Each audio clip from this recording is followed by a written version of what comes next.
بسم اللہ الرحمن الرحیم۔ السلام علیکم ورحمۃ اللہ۔ روزانہ واقعات کے لیے ہمارے چینل کو سبسکرائب کریں۔ مکہ مکرمہ میں ایک 15 سالہ نوجوان رہتا تھا جس کو لوگ ابو محذورہ کہتے تھے۔ ابو محذورہ اس کی کنیت تھی اور ابو محذورہ کا حقیقی نام اوس بن ربیعہ تھا۔ اوس بن ربیعہ یعنی ابو محذورہ کا کام یہ تھا کہ جب وہ صبح ہوتی اور وہ اپنے دوستوں کو ساتھ لے کر مقام حرین کے قریب جعرانہ کی پہاڑیوں میں اپنی بکریاں چرایا کرتا تھا۔ ایک دن معمول کے مطابق ابو محذورہ اپنے دوستوں کے ہمراہ مقام حرین کے قریب جعرانہ کی پہاڑیوں میں بکریاں چرا رہے تھے کہ ایک طرف سے اذان کی آواز آئی۔ حضرت بلال حبشی رضی اللہ تعالی عنہ اذان پڑھ رہے تھے اور اذان کے خوبصورت الفاظ ابو محذورہ کے کانوں سے ٹکرا رہے تھے۔ ابو محذورہ وہ ساتھ ہی وہاں اپنی بکریاں چرا رہے تھے۔ جب ان خوبصورت الفاظ کو سنتے تھے تو ان دل نشین کلام سے وہ بڑے متاثر ہوتے ہیں۔ انہی دنوں آپ صلی اللہ علیہ وآلہ وسلم فتح مکہ کے بعد مقام حرین کی طرف جاتے ہیں اور مقام جعرانہ کے قریب قیام کرتے ہیں، اور اس مقام جعرانہ پر حضرت ابوذر رضی اللہ تعالی عنہ جو بعد میں مسلمان ہو گئے، وہاں پر یہ نوجوان قریب بکریاں چرا رہے ہوتے ہیں۔ جب اذان کی آواز سنی تو اذان کی نقل اتارنا شروع کر دیتے ہیں۔ آپ صلی اللہ علیہ وآلہ وسلم کے کانوں میں وہ خوبصورت آواز یعنی ابو محذورہ جو اذان دے رہے ہیں، وہ آواز آپ صلی اللہ علیہ وآلہ وسلم کے کانوں میں پڑتی ہے۔ ابو محذورہ کی قسمت جاگ اٹھتی ہے۔ اللہ تعالیٰ نے ہدایت کا فیصلہ فرمایا۔ آپ صلی اللہ علیہ وآلہ وسلم نے جب یہ آواز سنی تو آپ صلی اللہ علیہ وآلہ وسلم کو یہ آواز بہت خوبصورت لگتی ہے۔ آپ صلی اللہ علیہ وآلہ وسلم نے حضرت علی ابی بن طالب رضی اللہ تعالی عنہ اور حضرت زبیر بن عوام رضی اللہ تعالی عنہ کو حکم دیتے ہیں کہ آواز جاؤ وادی کی دوسری طرف پہاڑوں میں جو بکریاں چرا رہے ہیں، جنہوں نے اذان کی نقل اتاری ہے، ان کو پکڑ کر لاؤ۔ حضرت علی ابی بن طالب رضی اللہ تعالی عنہ اور حضرت زبیر بن عوام رضی اللہ تعالی عنہ وہاں جاتے ہیں۔ 3 نوجوان بکریاں چرا رہے ہوتے ہیں۔ حضرت ابی بن طالب رضی اللہ تعالی ان کو پکڑ کر آپ صلی اللہ علیہ وسلم کے پاس لے آتے ہیں۔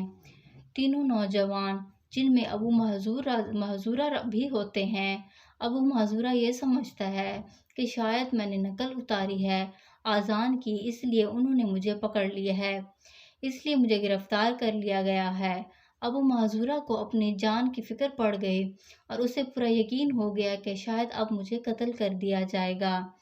جب تینوں لڑکوں کو آپ صلی اللہ علیہ وآلہ وسلم کے پاس حاضر کیا جاتا ہے تو آپ صلی اللہ علیہ وآلہ وسلم نے سوال فرمایا کہ تم میں سے کون اذان دے رہا تھا؟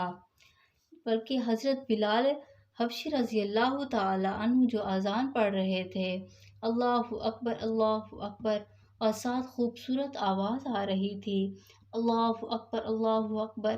وہ کون سا نوجوان تھا جو اذان کی نقل اتار رہا تھا؟ اب مارے شرمندگی کے تینوں نوجوان خاموش رہے۔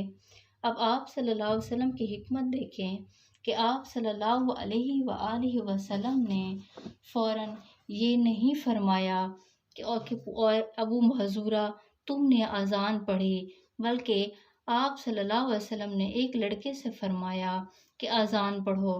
جب اس نے اذان پڑھی تو اس کی وہ خوبصورت آواز نہ تھی۔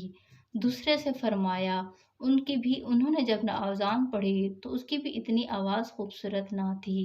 جب تیسرے نمبر پر ابو محذورہ کا نمبر آیا، ابو محذورہ کی باری آئی اور انہوں نے اللہ اکبر دل نشین کلام ادا کیے تو آپ صلی اللہ علیہ وسلم مسرور ہو گئے۔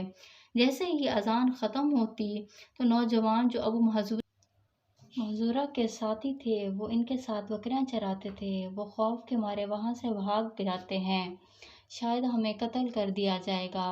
ابو محظورہ وہاں پر بیٹھے رہتے ہیں۔ آپ صلی اللہ علیہ وسلم ابو محظورہ کے سر سے ایمام اتارتے ہیں۔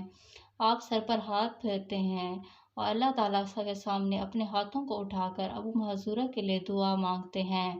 ابو محظورہ رضی اللہ عنہ کی عمر میں برکت عطا فرما، ابو محظورہ کو اسلام کی ہدایت عطا فرما۔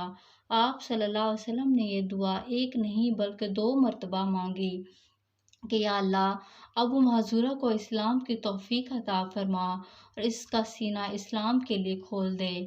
آپ صلی اللہ علیہ وسلم کی دعا قبول ہوتی ہے اور اب وہ نوجوان جو ایک چرواہا تھا، جو مقام جرانہ میں بکریاں چڑھایا کرتا تھا، آپ صلی اللہ علیہ وسلم کے اخلاق سے اتنا متاثر ہوتا ہے کہ فوراً اشہد ان لا الہ الا اللہ و اشہد ان محمد رسول اللہ، یعنی اس وقت کلمہ شہادت پڑھا اور مسلمان ہو گیا۔ آپ صلی اللہ علیہ وسلم بہت خوش ہوئے جب مکہ فتح ہوا، تو آپ صلی اللہ علیہ وآلہ وسلم کو بیت اللہ میں اذان دینے کے لیے ایک خوبصورت اذان والے مؤذن کی ضرورت ہوتی ہے، تو آپ صلی اللہ علیہ وآلہ وسلم نے حضرت ابو محظورہ کی ڈیوٹی لگا دی کہ اذان تم نے دینی ہے۔ مکہ مکرمہ کے جو اس وقت گورنر تھے حضرت عتاب بن اسید رضی اللہ تعالیٰ عنہ تھے۔ آپ صلی اللہ علیہ وسلم نے حکم نامہ جاری کیا کہ یہ مکہ مکرمہ میں مؤذن ہیں، اور کہاں ایک چرواہا بکریاں چرانے والا، اور کہاں آپ صلی اللہ علیہ وآلہ وسلم نے ان کو بیت المقدس کا ایک مقدس مؤذن بنا دیا۔ روایت میں آتا ہے کہ حضرت ابو محظورہ رضی اللہ تعالیٰ عنہ جو اسلام لا کر صحابی رسول ہی نہیں بلکہ وہ مؤذن بیت اللہ بنے۔ آپ کی اولاد 300 سال تک وہاں پر بطور مؤذن اپنے فرائض سر انجام دیتے رہے۔